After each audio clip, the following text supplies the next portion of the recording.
Donc, je vais essayer de faire une vidéo rapide pour expliquer les patterns, les récurrences que je revois chez les gens qui veulent perdre du poids dans les gyms et qui n'y arrivent pas. Donc, quand ils remplissent leur questionnaire de santé, on voit bien qu'il y a certaines choses qui reviennent chez la plupart des gens qui veulent perdre du poids.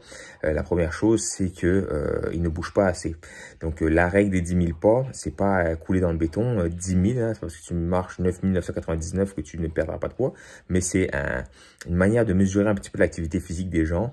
Donc, si tu fais 1000 pas par jour, puis qu'en plus tu fais pas de musculation, ça commence mal ta perte de poids. Donc le corps est fait pour bouger, rester allongé dans un lit et puis vous allez voir, vous allez attraper pas mal de maladies, vous allez perdre vos muscles. Donc le corps est fait pour bouger, bien sûr.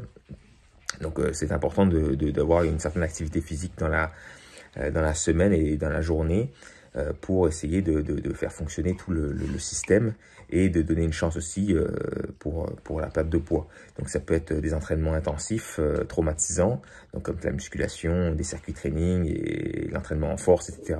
Alterner avec des exercices et des entraînements moins traumatisants comme un cardio, aérobique, aller marcher, faire de la raquette, faire du vélo, promener votre chien, aller magasiner avec votre conjointe, bref, peu importe. Mais ça reste des activités physiques. Donc, ça ne pas sous-estimer. Et on mesure souvent ça avec les pas. Donc, 10 000 pas est un très bon chiffre pour se donner une chance de perdre du poids, mettons, d'avoir un tour de taille stable. La deuxième chose qu'on remarque chez les gens, c'est qu'ils mangent très, très rapidement. Donc, la plupart des gens ne sont pas capables de se contrôler, puis ils avalent leur bouffe. On leur demande combien de temps ça prend pour manger. Ils vont dire, ah, 5 minutes, 10 minutes. C'est clairement pas assez. Il faut, donc, la digestion est chimiques dans le corps, mais aussi mécaniques qui font broyer sa nourriture, puis aussi donner une chance à votre corps et à votre cerveau de comprendre qu'il a assez mangé, donc par la satiété, donc par la mastication. Très important de mastiquer.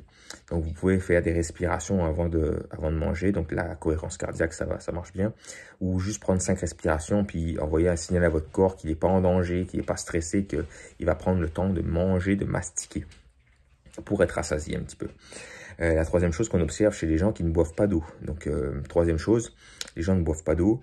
Donc, tu leur demandes combien d'eau tu bois dans la journée. Ils vont dire, ah, bah, 500 millilitres d'eau. C'est clairement pas assez. Donc, si vous ne buvez pas entre 2 à 3 litres d'eau par jour, ça ne vous donne pas beaucoup de chance non plus pour envoyer un signal à votre corps qu'il n'est pas en danger, de deux, il a satiété, ça aide au transit, puis ça aide à tout plein de réactions. C'est pour ça qu'on ne peut pas faire la grève de la soif, mais juste la grève de la faim, parce que 60-70% de notre corps est composé d'eau. C'est très très important pour la santé. Et ça va vous aider à éviter de confondre des fois les signaux de faim et de soif. Donc, des fois, vous avez faim, mais c'est pas vraiment faim que vous avez, c'était juste soif. Donc, la quatrième chose, c'est la quantité de légumes et de protéines que vous allez manger. Donc, chaque repas devra avoir une source de fruits et légumes et de protéines. Donc, je comprends que c'est difficile pour la plupart des gens de manger des légumes. Il y avait une publicité chez nous qui s'appelait manger 5 légumes par jour. 5 petits pois, c'est pas 5 légumes. Hein. Donc, on préfère compter dans ce terme-là, dans une assiette. Dans votre assiette, votre portion, la moitié au moins doit être des légumes, principalement cuits, parce qu'on est plus fait pour manger du cuit, ou alors bien mastiqué. Donc, c'est sûr qu'il y a des légumes comme ça que vous aimez pas, vous les mangez pas. Ceux que vous tolérez pas, ceux qui ont régime FODMAP, etc., vous les mangez pas non plus. Mais c'est important d'avoir des légumes, si vous les digérez bien, d'en manger en bonne quantité. Ça va vous apporter une satiété, des fibres, des vitamines, minéraux, oligo-éléments, etc. Les protéines, c'est pareil. Ça va apporter une satiété. Ça va maintenir votre masse musculaire. C'est bon pour votre collagène, votre peau, vos articulations, vos tendons, etc. Et ça va pour la masse musculaire, bien sûr, je l'ai déjà dit. Et une certaine satiété aussi, puis ça demande un petit peu de temps de digestion, ça a très peu d'impact sur la glycémie, c'est un nutriment essentiel qu'on ne fabrique pas, donc c'est important de manger des protéines aussi.